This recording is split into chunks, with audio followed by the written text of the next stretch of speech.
The twin moons hung low over the alien city, throwing silver light on broken towers and dusty streets. The air smelled of rust and smoke, and every sound felt tired. Mara walked slowly through the narrow alleys, her arms wrapped around her thin body. In her arms, a small boy shivered under a torn blanket. His name was Eli, her son, his face pale and his lips dry. She whispered softly, "Hold on, baby, Mama's here," but her voice trembled. It had been 2 days since they last ate a full meal. Mara used to live on Earth, but Earth was gone now. Lost to fire and silence, she had escaped in a refugee ship. Along with thousands of others, they promised safety on the Zithari world. But the aliens only wanted workers. They gave humans the worst jobs and the smallest food rations. When Eli got sick, they cut her off completely. Unfit to serve.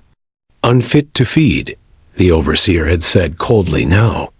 Mara carried the only thing she had left from her old life, a small silver ring on a thin chain. It had belonged to her husband, who never made it off Earth. She touched it through her shirt and whispered, "I'm sorry, love, I have to." Her eyes were tired, but deep inside them, something still burned hope. Or maybe just the memory of it. The market was alive even at night. Crowds of aliens haggled under glowing signs, trading crystals, ears, and vials of strange light. No one noticed the human woman with bare feet and hollow cheeks. She stopped in front of a pawn shop. Its door was half open, and a flickering sign above it said, "Trade, anything of value." The inside glowed blue from strange machines. Mara hesitated before entering. The shop smelled of old metal and dust. Behind the counter stood a tall figure in a dark coat. His skin was pale gray, with faint silver lines running across it like circuits. His eyes were human-shaped, but glowed faintly gold. He looked at her without speaking.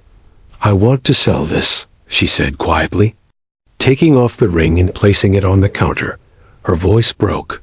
"Please, I just need food for my son." The man looked at the ring for a long time. He didn't touch it at first. His golden eyes studied her instead. "Human," he said, his voice calm but deep. "You are far from home." Mara swallowed hard. "Everyone is far from home," she said. Finally, the man picked up the ring, turning it in his hand. The silver reflected the shop's dim light. "Where did you get this?" he asked. "My husband," she said. "He died during the evacuation." The man nodded slowly. His fingers traced the inner band of the ring. Something inside the metal pulsed, a faint shimmer of blue. "This is not ordinary silver," he murmured. "It's earth-forged, old technology. Maybe even linked to the echo metals." "I don't care what it is," Mara said quickly. "Just give me food, please." The man looked at her son, sleeping in her arms. "Hungry?" he asked softly. "Yes," she said, her throat tight. "He's all I have." The man was silent for a long time. Then he put the ring down and said, "I will not buy it." Mara blinked, her heart dropping. "Please," he raised his hand. "I said I will not buy it, because I do not want the ring," he said quietly. "I want you?" Her breath caught. Fear flashed through her eyes. "I'm not for sale," she whispered. Pulling Eli closer, the man didn't move closer. "Not in that way," he said. "There is something in you. I can feel it. You touched this ring with your own energy. It responded to you." Mara shook her head. "You're crazy," she said. "I just need bread. Just one meal." He turned away and opened a drawer. From it, he took out a small silver cube, glowing with soft blue light. "This will feed your son for days," he said, placing it on the counter. "Take it, no charge." Mara hesitated. Her instincts screamed not to trust him, but the smell of the nutrient vapor coming from the cube was too strong. Eli stirred weakly in her arms. "Food, Mama?" he whispered. She picked up the cube and pressed its surface. A holographic spoon formed in her hand, warm and real. She held it to Eli's lips. The boy ate slowly, color returning to his cheeks. Tears ran down her face. The man watched silently. Then he said, "Come back tomorrow night, alone." "Why?" she asked, wiping her tears. "Because the ring was never meant to be sold," he said. "It was meant to be awakened, and only you can do that." Mara didn't answer. She just held Eli tighter and backed toward the door. "Thank you," she whispered. Her voice shook between fear and gratitude. Outside, the cold wind met her face. She looked at the silver ring in her hand. It was glowing faintly now, as if alive, behind her, through the window. The shopkeeper stood still, his golden eyes watching her fade into the night. He whispered to himself, "At last, we found her." And somewhere in the dark streets of the alien city, the ring pulsed again, a heartbeat of light waiting to awaken. The next night came slow and cold. The twin moons were hidden behind thick clouds, and the alien city glowed in dull shades of blue and red. Mara walked through the misty streets with her son asleep in her arms. His stomach was no longer empty, but her heart was heavier than before. She could not forget the strange shopkeeper's words. "Come back tomorrow night." Alone, she had promised herself not to trust anyone. Yet something inside her told her to go. The pawnshop door opened as she approached. As if waiting for her, the air inside was warmer than before, filled with the low hum of strange machines. Kale, the shopkeeper, stood behind the counter again. His golden eyes glowed faintly under the light. "You came back," he said calmly. "Good." Mara stayed close to the door. "You said you didn't want the ring," she said. "Then why call me here?" Kale smiled slightly. "Because you don't know what you carry." He gestured to a small table in the middle of the shop. "Sit," he said. Mara hesitated, but something in his voice was calm, not cruel. She placed Eli on a chair beside her and sat down. Kale picked up the silver ring again. It shimmered faintly, like it was breathing. "This is earth-forged," he said. "Do you know what that means?" Mara shook her head. "It's just a ring. My husband wore it." Kale shook his head slowly. "No, it's more than that." He touched the ring and pressed a button on his wristband. The lights dimmed, and a hologram flickered into the air, an image of Earth before the fall, blue and bright, floating in the darkness. Mara gasped softly. Eli woke and stared at the image with wide eyes. "Is that home?" he whispered. Mara nodded, tears in her eyes. "Yes, baby. That's home." Kale's expression softened for a moment, then grew serious. This ring was made from echo metal, fragments of ancient human technology that could respond to living thought. It connects to energy patterns inside the human mind. Only a few still have that connection. "And you are one of them." Mara frowned. "You're saying it's magic?" Kale smiled faintly. "Not magic. Memory." He reached under the counter and took out a glowing cube, the same one she saw last night. He set it before her. "This is an echo core," he said. "We've been trying to awaken one for years. But it only responds to certain people, the Echoborn. They can access the lost memories of human civilization. You could help us restore what was lost." Mara looked at the cube, feeling its gentle hum against her fingers. "Why me?" she whispered. Kale's voice was steady. "Because when you touched the ring yesterday, it woke up. We saw the pulse through the scanners. That has not happened in 2 centuries. Mara felt dizzy. She looked down at Eli, his small hand holding her sleeve. "I don't understand. I'm just a mother trying to keep her son alive."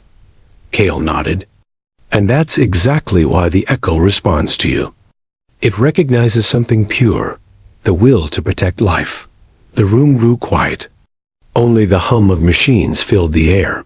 "If I help you, what happens to my son?" she asked. Kale walked to a nearby shelf, and brought a container filled with food cubes and medical supplies. "He will be cared for, fed, and kept safe," he said. "The preservers never harm those who awaken the light." Mara studied his face carefully. "Preservers?" she asked. He nodded. "We are a group that protects the memory of old humanity. We hide under Zithari rule, waiting for the day a human would return who could restore the code." Mara stared at the glowing cube. Her hunger, her pain, her fear, all mixed into a storm inside her heart. "If what you say is true," she said softly, "then this ring. It's a key?" Kale nodded once. "A key, yes, but also a test. Only those with compassion, strong enough to carry the burden, can use it." Suddenly, a sound broke the silence. The shop's outer alarm blared. Red lights flashing. Kale's eyes narrowed. He tapped a control pad. The hologram of Earth vanished instantly. "They found us," he muttered. Mara's pulse quickened. "Who?" "The Zithari Syndicate," he said sharply. "They monitor every echo signal. If they realize a human activated one, they'll come to claim you." Mara stood up quickly, holding Eli tight. "We have to go," she said. Kale grabbed the ring and placed it back in her hand. "No, you must decide first," he said firmly. "If you walk out that door, you can still disappear. No one will find you, but if you stay, if you touch this cube again, your life will never be the same. You'll become a target, but also hope." Mara's breath came fast.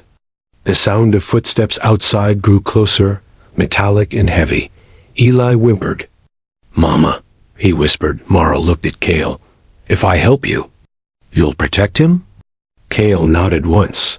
"With my life," he said. For a moment, everything froze. The sound of her heartbeat echoed louder than the sirens. She looked down at her son's frightened face. Then at the glowing cube. Her hand trembled as she reached for it. "All right," she whispered. "I'll do it." The moment her fingers touched the cube, the light burst from it like a silent explosion. It surrounded her in a wave of soft blue energy. Eli gasped. Kale shielded his eyes. Symbols formed in the air, human symbols, and the cube fused with the ring.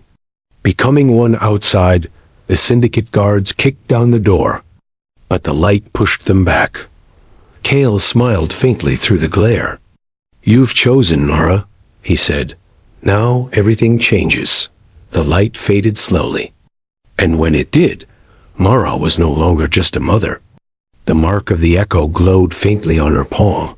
The shop was silent again, except for Eli's quiet breathing and Kale's calm voice. "Welcome to the beginning," he said. Mara looked down at her glowing hand. The ring now melted into her skin. Her eyes shone with fear, and something stronger. "For my son," she whispered. "I'll see this through." And in that promise, the story of the Echo-born truly began. The city outside still burned with alarms. But inside the pawn shop, time seemed to slow. Blue light drifted in the air like smoke after a storm. Mara stood at the center, breathing hard. Her hand still glowed where the ring had melted into her skin. Kale looked at her with awe and a trace of relief. "You did it," he whispered. "You woke the echo." Mara felt dizzy. "What happened to me?" She asked. "Why can I feel?" "Everything?" Kale stepped closer carefully. "Because the echo isn't a machine. It's alive. It remembers every emotion, every hope humanity ever left behind." He gestured toward the holographic cube hovering above the table. Its light pulsed in rhythm with her heartbeat. "You've become its link, its guide," he said. Mara shook her head slowly. "I don't want to be anyone's guide," she said. "I just want my son to live." Kale's eyes softened. "And that's exactly why it chose you," he said. "It doesn't answer to power. It answers to compassion." He moved to a wall panel and pressed a hidden switch. The ground shifted, revealing a metal stairway leading downward. "Come," he said. "They'll be searching every block soon." "We need to go below." Mara hesitated. Looking at Eli asleep in her arms, Kale nodded. "He'll be safe. Trust me." She followed him into the hidden passage. The door sealed behind them with a hiss. The tunnels below were ancient, built long before the Zethari came. Dim lights flickered on as they walked, illuminating carvings on the walls. Human writing, faded but still clear. Mara stopped, running her hand over the words. "Terran Archive, Section 4, she read softly. "This is human." Kale smiled faintly. "Yes," he said. "The first settlers from Earth came here before the wars. They left behind technology they couldn't finish.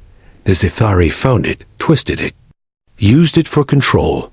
They entered a vast underground chamber filled with glowing relics, old servers, broken pods, and giant screens showing fragments of old human faces." Mara felt a strange ache in her chest. "It's like ghosts," she whispered. Kale nodded. "Echoes of what we were," he said. "We call this place the Vault." At the center stood a massive crystal sphere resting in metal supports.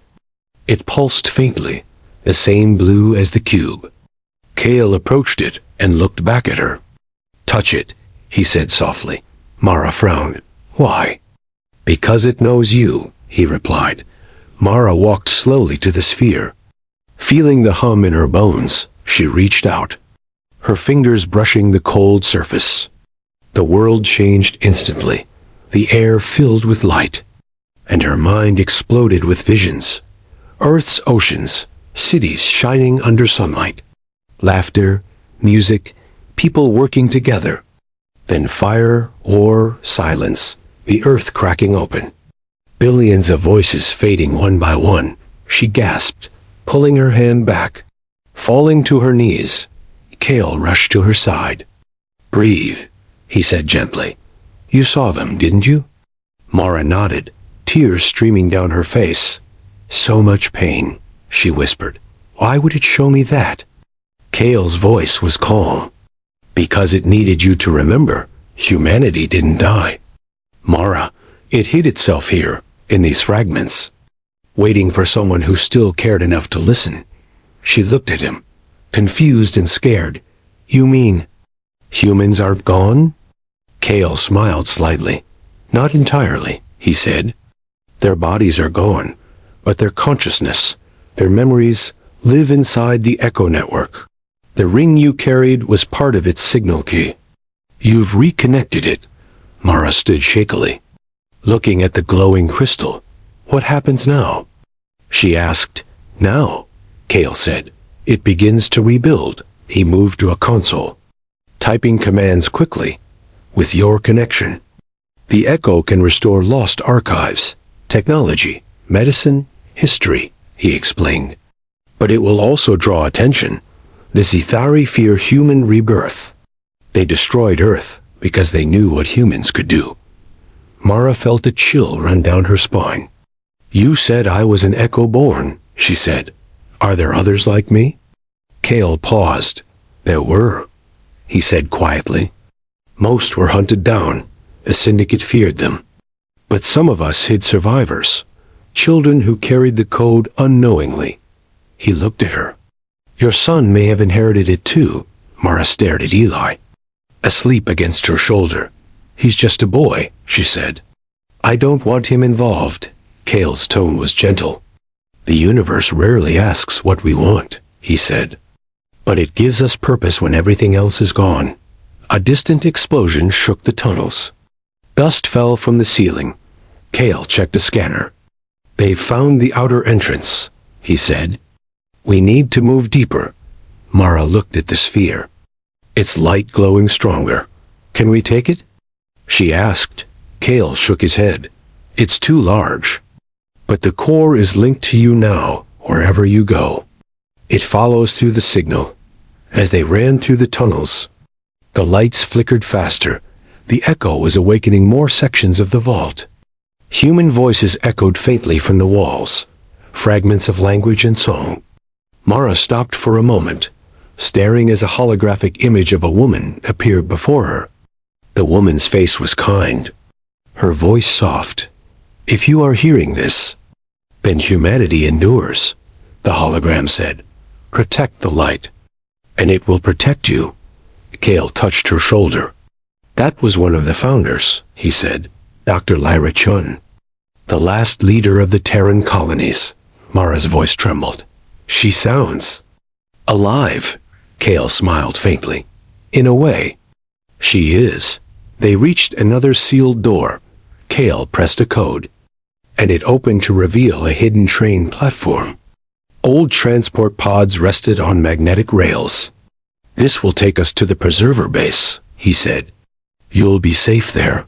As they stepped inside, Mara looked out one last time at the glowing vault. "I don't understand why it chose me," she whispered. Kale answered quietly. "Because you never stopped believing that kindness mattered. Even when you had nothing left, the train began to move. Silent and smooth, the lights of the vault faded behind them. And in Mara's hand, the ring glow pulsed again, stronger now. It wasn't just metal anymore. It was a living link between past and future. Mara looked down at Eli, brushing his hair gently. "You hear that, baby?" She whispered. "We're not alone anymore." Outside, the tunnels stretched on forever, filled with the heartbeat of something ancient and human, something waiting to be reborn. The train glided through the underground tunnels like a whisper, glowing lines rushing past the windows. Mara sat quietly with Eli asleep in her arms. Kale stood near the control panel, his golden eyes reflecting the faint blue light pulsing from the ring fused into her hand. Neither spoke for a long time. The hum of the train was soft, almost peaceful, but Mara's mind was storming. Everything she had seen in the vault kept replaying, earth burning, people crying, the voices whispering, "Protect the light."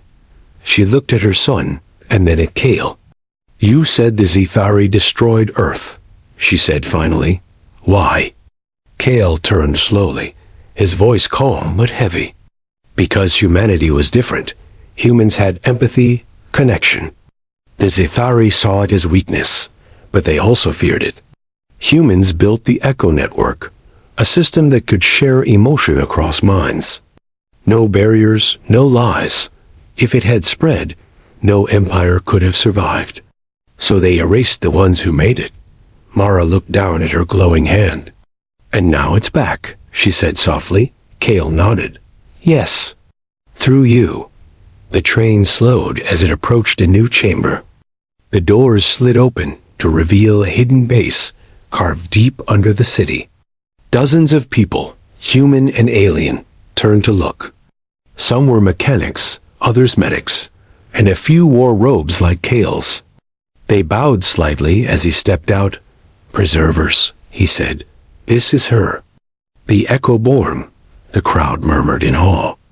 Mara felt small under their gaze, clutching Eli tighter.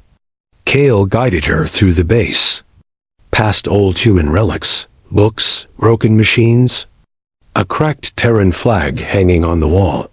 "This was all we saved," he said. "Pieces of who we were." Mara looked around quietly. "You've been hiding all this time?" Kale nodded, waiting, training, hoping. He stopped in front of a console showing the city above. Red dots blinked across the screen. "The Zethari have sent hunters. They're searching every sector for you."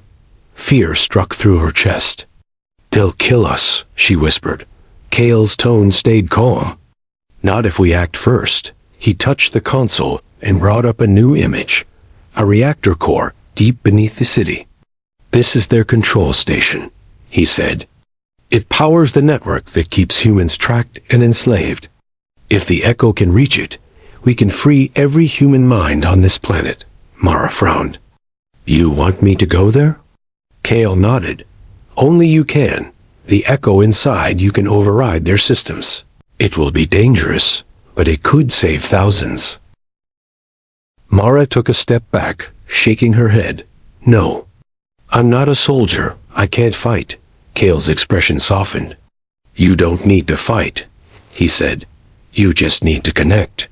He paused, then added, "But I won't lie, if the echo activates fully, the Zithari will know, and they will come for you. They'll want to capture you alive." She turned away, breathing hard.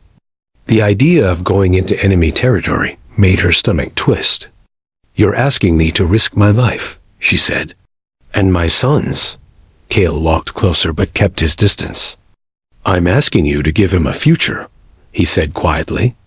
"If we do nothing, he'll grow up in chains." Mara closed her eyes, her thoughts spinning. She remembered her husband's voice before the evacuation. "If anything happens, protect our boy, even if it means giving everything." She had failed to save her world, failed to save her husband. She would not fail Eli. "If I go," she said softly, "you promise me he'll be safe?" Kale nodded without hesitation.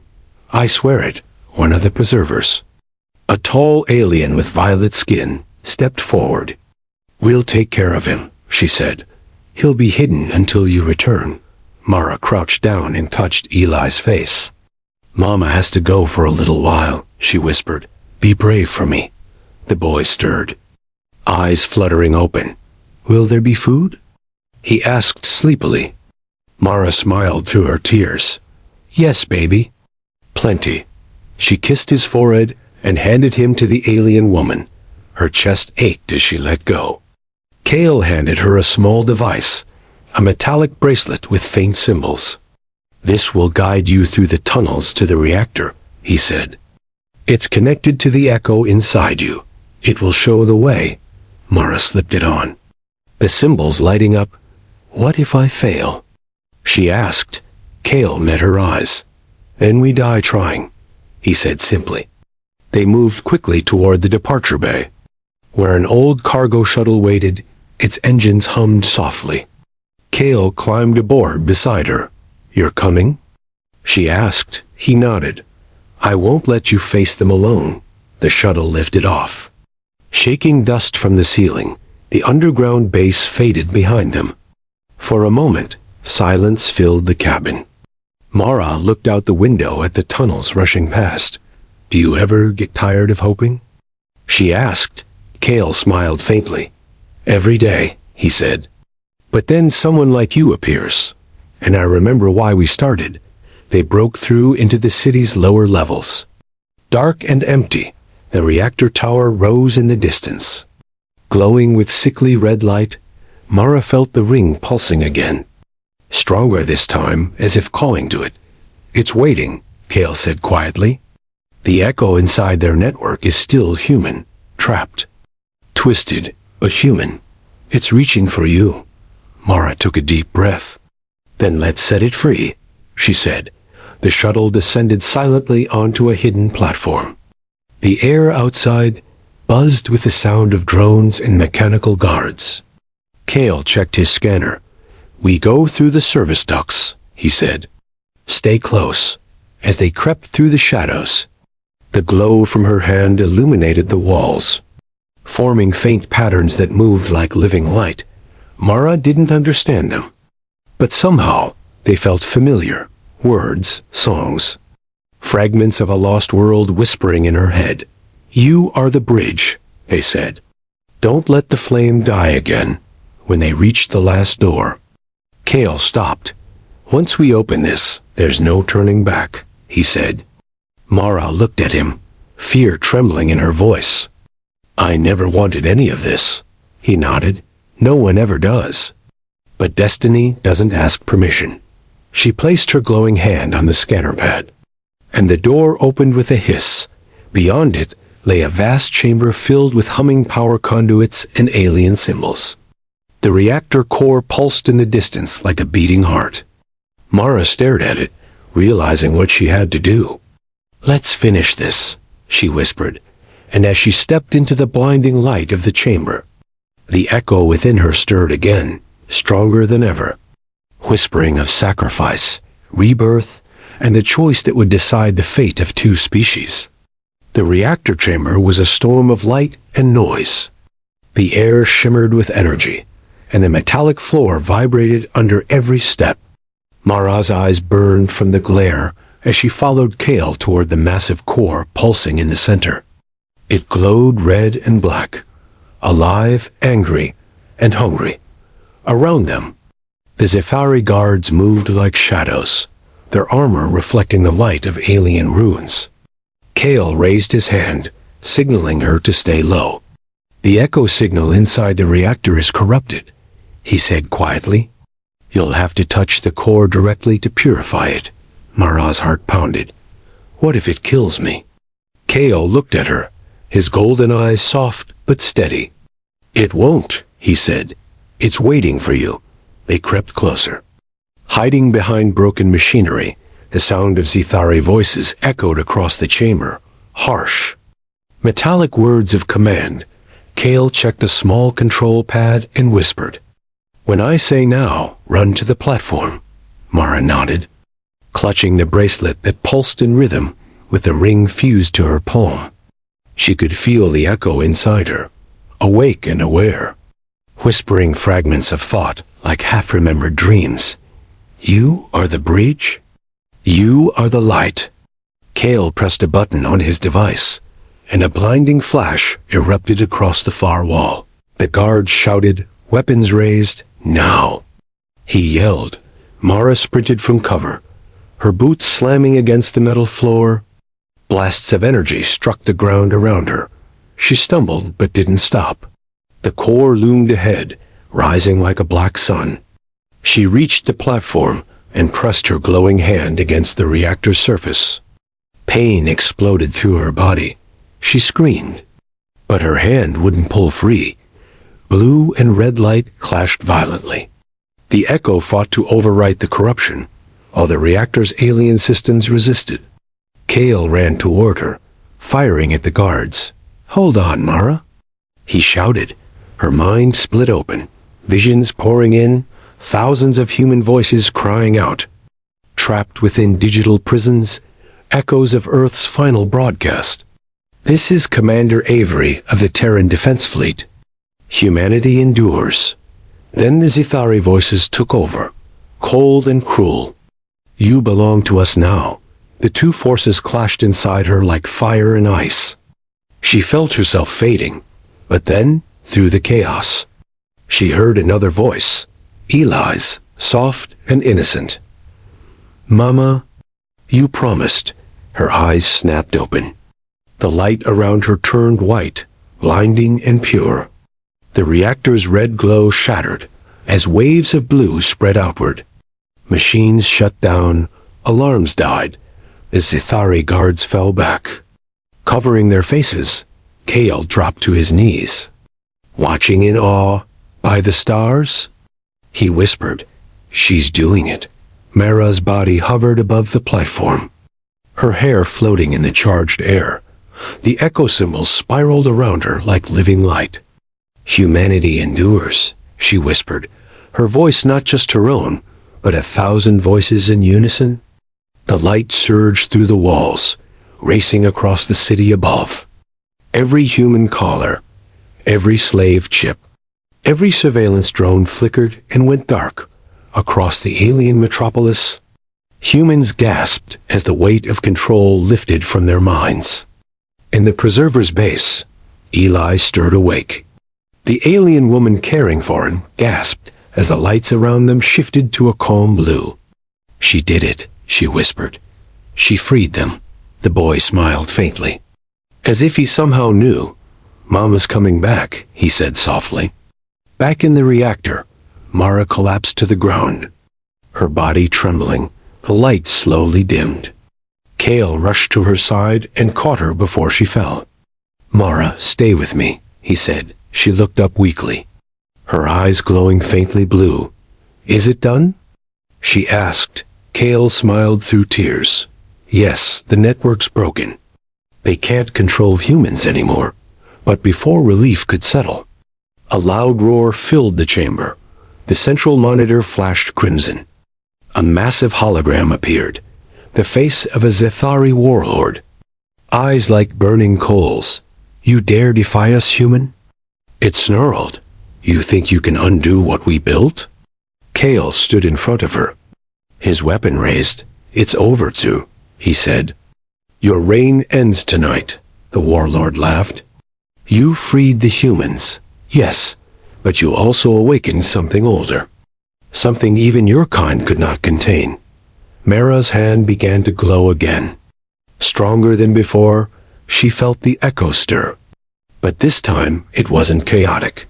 It was clear. Focused. No, she said, standing shakily. I didn't awaken destruction. She looked at the hologram, her voice calm and full of strength. I awakened what you tried to kill, hope. The reactor behind her burst open. Sending a column of blue light into the sky, it pierced the clouds above the city, lighting the world like dawn across the planet. Humans looked up for the first time without fear. The Zethari fell back, their systems failing. Their ships powered down one by one as the echo spread through every circuit, rewriting everything. Kale turned to her, his voice filled with emotion. You did it, Mara. You changed everything. She smiled faintly. Exhausted but alive. I didn't do it alone, she said. The echo heard all of us outside. The first sunrise in years broke through the pollution, washing the ruins in gold. Kale helped her walk to the edge of the platform. What happens now? She asked. He looked up at the rising light. Now we rebuild. The humans are free, and the preservers will guide them. Mara looked down at her hand, the glow fading slowly. And me? She asked. Kale smiled. You're the bridge between what was and what's coming, he said. The first of the new generation of humans, the awakened. Eli's voice came through the combs. Mama? She laughed softly, tears of relief falling. I'm here, baby, she said. Kale placed a hand on her shoulder. Let's go home, he said. As they walked out of the broken chamber, the blue light still rising behind them, Mara looked back one last time. They wanted my ring, she whispered, but I was the treasure. And with that, she stepped into the dawn, a mother, a savior, and the rebirth of humanity.